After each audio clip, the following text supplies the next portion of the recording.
उत्तर प्रदेश के निकाय चुनाव में हाईकोर्ट ने ओबीसी आरक्षण को रद्द कर दिया है। इसके बाद राजनीति गर्मा गई है। बीजेपी जहां डैमेज कंट्रोल में जुटी है तो योगी सरकार को घेरने के लिए विपक्षी दलों को बैठे बैठाए एक बड़ा मुद्दा मिल गया है। नगर निकाय चुनाव में ओबीसी आरक्षण के मुद्दे को लेकर सपा प्रमुख अखिलेश यादव से लेकर पल्लवी पटेल, भीम आर्मी के नेता चंद्रशेखर आजाद ने सरकार के खिलाफ मोर्चा खोल दिया है। सपा गांव-गांव, घर-घर जाकर इस मुद्दे को धार देगी और ओबीसी के साथ साथ दलित समुदाय को साधने की कवायद में जुट गई है। बता दें कि यूपी की 760 नगर निकाय में चुनाव होने हैं, जिसके लिए राज्य सरकार ने आरक्षण जारी किया था। प्रदेश के नगर निगमों के मेयर, नगर पालिका परिषद एवं नगर पंचायतों के अध्यक्ष और पार्षदों के आरक्षण को लेकर इलाहाबाद हाईकोर्ट में एक याचिका दायर की गई थी, जिसमें कहा गया था कि सरकार ने आरक्षण के लिए ट्रिपल टेस्ट का फॉर्मूला लागू नहीं किया है।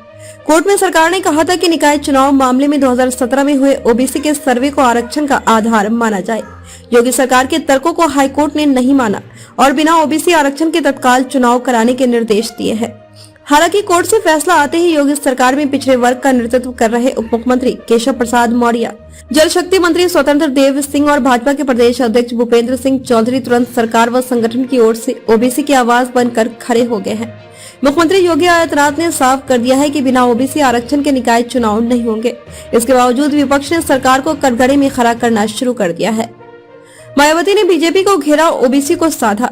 अखिलेश यादव से लेकर मायावती तक ने एक सुर में योगी सरकार के खिलाफ मोर्चा खोल दिया है और बीजेपी को आरक्षण विरोधी बताने में जुटी है। मायावती ने कहा कि हाईकोर्ट का ये फैसला बीजेपी और उनकी सरकार की ओबीसी और आरक्षण विरोधी सोच को प्रकट करता है।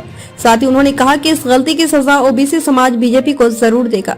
निकाय चुनाव के आरक्षण के बहाने मायावती ओबीसी वोटों को साधती हुई नजर आई है। हाल ही में उन्होंने ओबीसी समुदाय से आने वाले विश्वनाथ पॉल को बसपा का प्रदेश अध्यक्ष नियुक्त कर पिछड़ा वर्ग को बड़ा संदेश देते नजर आई। मायावती की मंशा को साफ तौर पर समझा जा सकता है कि वो किस तरह से अपने दलित वोट बैंक को सहेज कर रखते हुए ओबीसी को भी जोड़ने की कवायद कर रही है।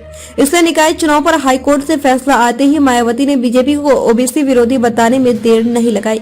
अखिलेश ने ओबीसी दलित को साधा। सपा प्रमुख अखिलेश यादव ने निकाय चुनाव में पिछड़े वर्ग के आरक्षण के मुद्दे पर ओबीसी और दलित दोनों को साधने की कवायद कर रहे हैं।